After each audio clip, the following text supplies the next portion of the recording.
Growing up, I spent many summers in the Ozarks. At an early age, I fell in love with its rich history of lawmen and bandits. Over the years, I've learned much more about the Ozarks, including its dark and mysterious lore. Join me, Blasky, as I dive into this lore, the myths, superstitions, and urban legends of the Ozarks.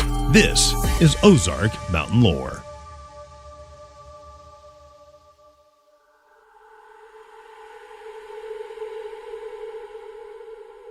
Several years ago, my wife and I were visiting her parents in the small town of Shell Knob. This town is buried in the Ozarks along the coast of Table Rock Lake. One night while staying here, I had trouble sleeping, so I got out of bed to step outside to get some fresh air and to stretch my legs a bit. The three-quarter moon shined just enough light to illuminate the woods just 50 feet from the house. That is where I saw it. A creature that to this day I still cannot explain. A creature that looked to be covered in gray fur and appeared to be standing upright at a monstrous 8 feet tall. I thought at first it had to be a bear, but the way it moved quickly through the woods and on its hind legs looked more like a gorilla, making some grunting sounds along the way. I was only able to catch a glimpse of it before it quickly ran back into the thick woods. Now, I'm not one that's quick to jump to conclusions. I try to look for the most rational explanation first. It's only then, when I can't explain it, that I start to look more closely at the impossible. Sure, it's most likely a bear just roaming around at night, but the way it walked and the sounds it made didn't feel like a bear. And then I started hearing similar stories echoing through the Ozarks. Stories of a large creature with a pumpkin-shaped head, terrorizing residents with its glowing eyes. Or how about a demonic beast with a distinct howl, unlike any creature you've ever heard. Let's not forget the tale of a man covered in blue fur that may crush you with a giant boulder if you find yourself unfortunately in its path. I'm not saying that monsters are real, but there are several tales that suggest the contrary. On this episode of Ozark Mountain Lore, we're going to look deep into the wooded hills of the Ozarks to peel back the pages of the lore of MOMO, the Blue Man of Spring Creek, and the Ozark Howler.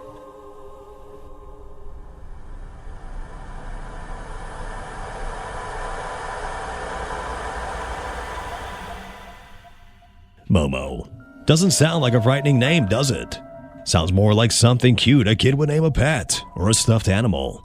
Not something that lurks deep in the woods, staring at you with its large, beating eyes, feeding on livestock stolen away from a local farm. MOMO, which is short for Missouri Monster, is a story about a large, hulking creature that dwells somewhere in Louisiana County in eastern Missouri, just on the very edge of the Ozarks.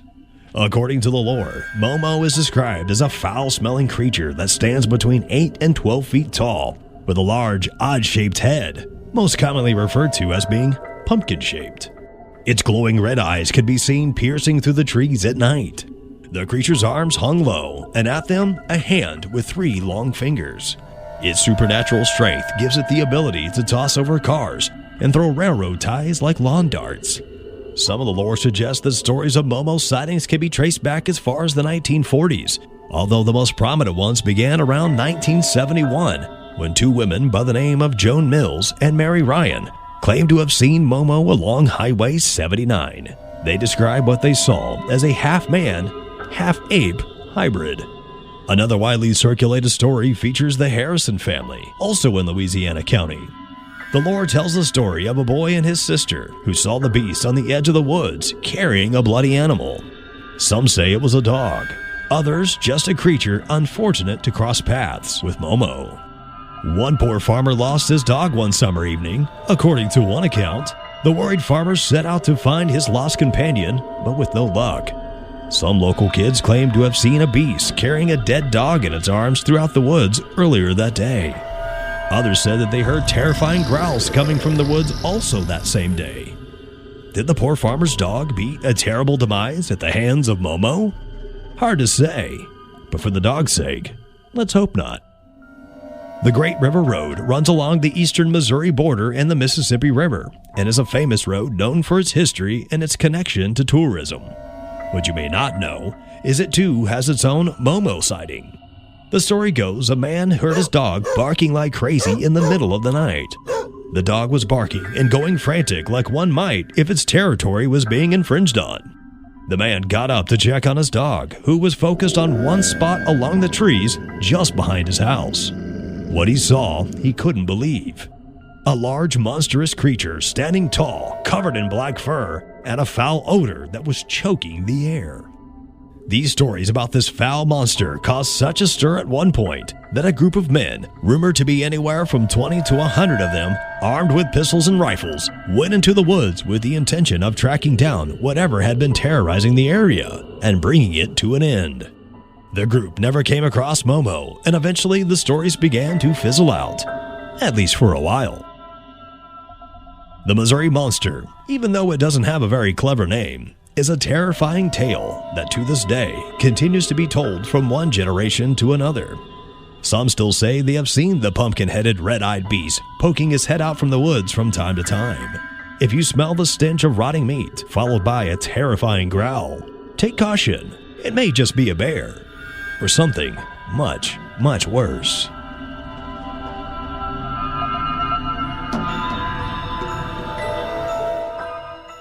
MOMO is just one of many different monster tales you will find in the Ozarks. In the southwest portion of Missouri, in the county of Douglas, you will find another story of a monstrous beast wandering the woods, chucking large boulders at anyone it feels is a threat. I'm talking about the legend of the Blue Man of Spring Creek.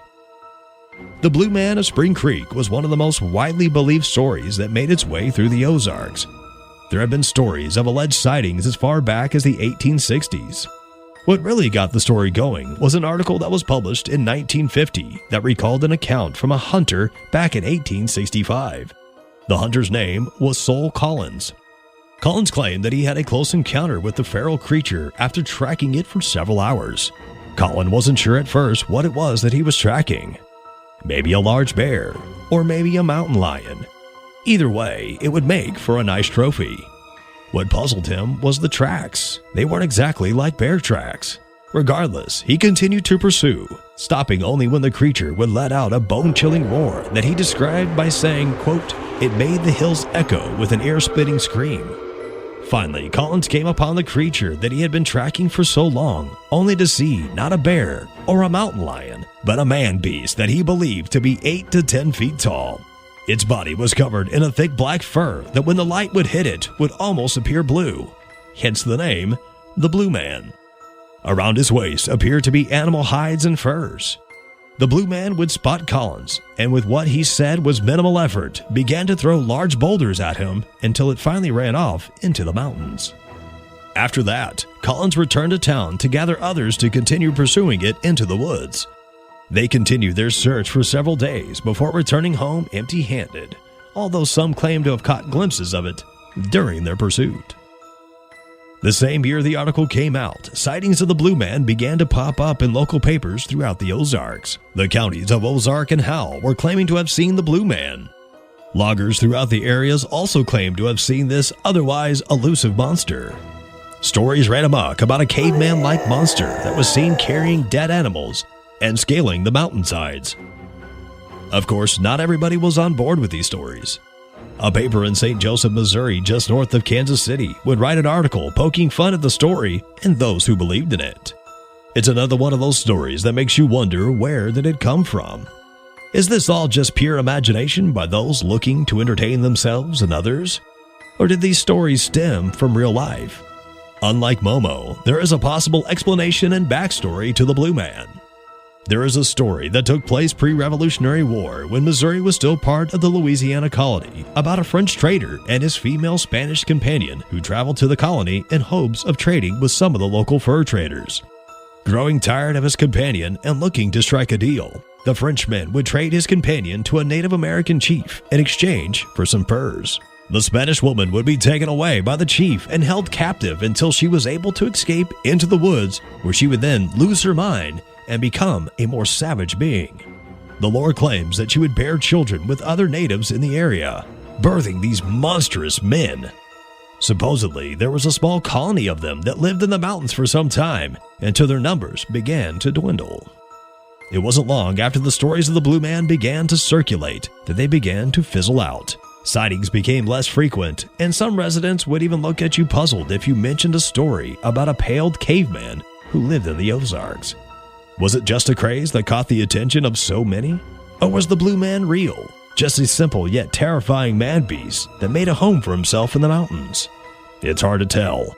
Many of us will tell ourselves it was a bear that frightened simple folks.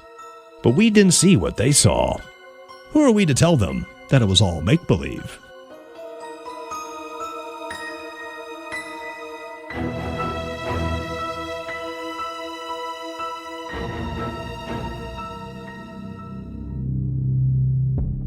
Probably one of the most notable tales that has infested the Ozarks for decades, drawing attention from hunters and cryptologists alike, is the tale of a creature that has a howl so distinct, so terrifying, that it was named just off that alone. Of course, I'm talking about the famed Ozark Howler.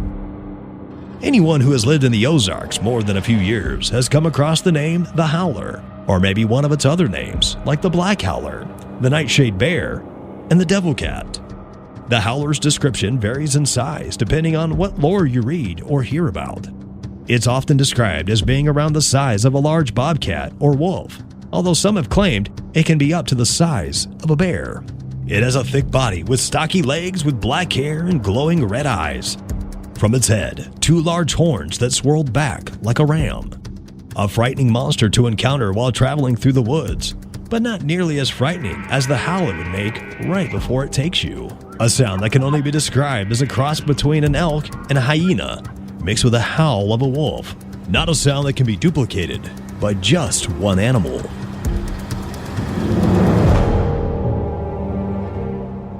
Unlike the 2 previous stories I mentioned, the howler is rooted more in the world of superstition and witchcraft.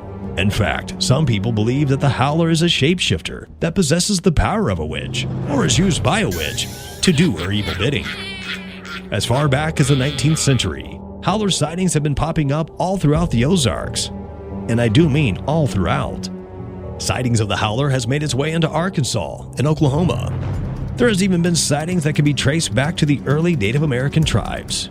Even Daniel Boone claimed to have killed one back in 1860. Kinda makes you wonder, how can something that has been seen by so many not be real? While researching the howler, I came across a story about a man and his son who were out hunting one fall day in the southern part of Stone County, less than 10 miles from the Arkansas border. The day had gotten away from them, and before they knew it, the sun was beginning to set. Unable to make their way back to the cabin before dark, the father and son found themselves stranded in the woods without the aid of light to help guide them the rest of the way. The father, a strong and solid man, held on to his son, putting on a brave and stern face. He looked deep into the night in hopes of finding something familiar to help guide him out. His son, trembling behind him, found comfort only in the bravery his father was showing. That was until they both heard what they could only describe as a scream that came from the depths of hell. The howl of the howler had rung out throughout the trees, reverberating off the mountains. At this point, the father was equally as scared as the son. That's when they began to hear footsteps behind them. The father reached for his gun, spun around and pointed it forward, ready to fire upon whatever may be lurking behind them. But nothing was there. So the two began to walk once again when the sounds of steps returned. The son tried to peek behind him to see what it is that could be stalking them. That's when it made eye contact. A 4-legged animal, similar to a lynx, was stalking them just off to the side, its eyes red and fixed on the duo. The boy tried to warn his father, but as he was about to do so, they found the cabin and quickly ran inside and locked the door. The boy had told his father what he had saw. They both gathered around a single window to see if they could catch a glimpse of what was stalking them. They waited patiently before hearing the horrifying howl once again, emanating deep from the forest. Once again, you have to wonder how these stories have made their way into the Ozarks. Where did a creature like the howler come from? Has it always been here?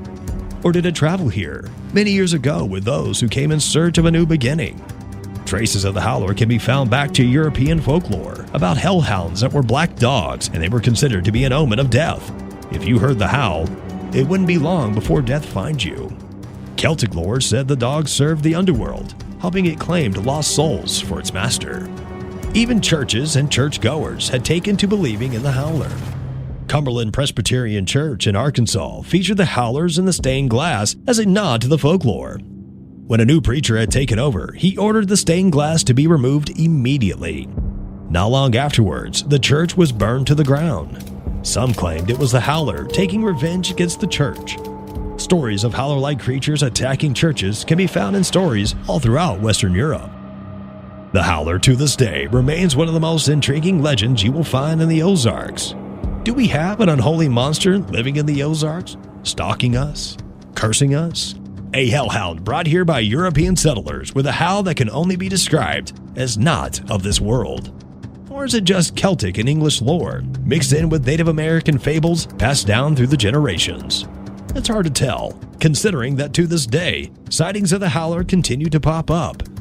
Before we wrap this up, I wanted to see if you noticed some of the similarities between the three lores. The thick fur, the terrible howl, the fact that it dwells mostly in the forest, its supernatural strength, its red eyes. Is it possible that MOMO, the Blue Man, and the Howler could all be the same monster, just told differently, based off one's personal account? Could they be descendants of each other? Or are they just spin-offs of previous lore, an adaptation of local myths blended in with lore brought over from across the ocean? As for my monster, I'm still not entirely sure what I saw that night. Was it MOMO? The head didn't quite match the lore. What about the Blue Man? What I saw was gray, not blue, or in this case, black. How about the Howler itself? No howl. So maybe I was fortunate not to encounter any of these three monsters during my stay in Shell Knob. Perhaps it was just a bear, or maybe a friendly Sasquatch.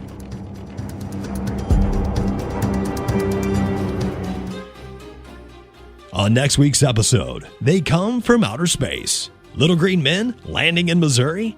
A farmer who claims to have met his distant cousin and has spent time on the moon, as well as on Mars.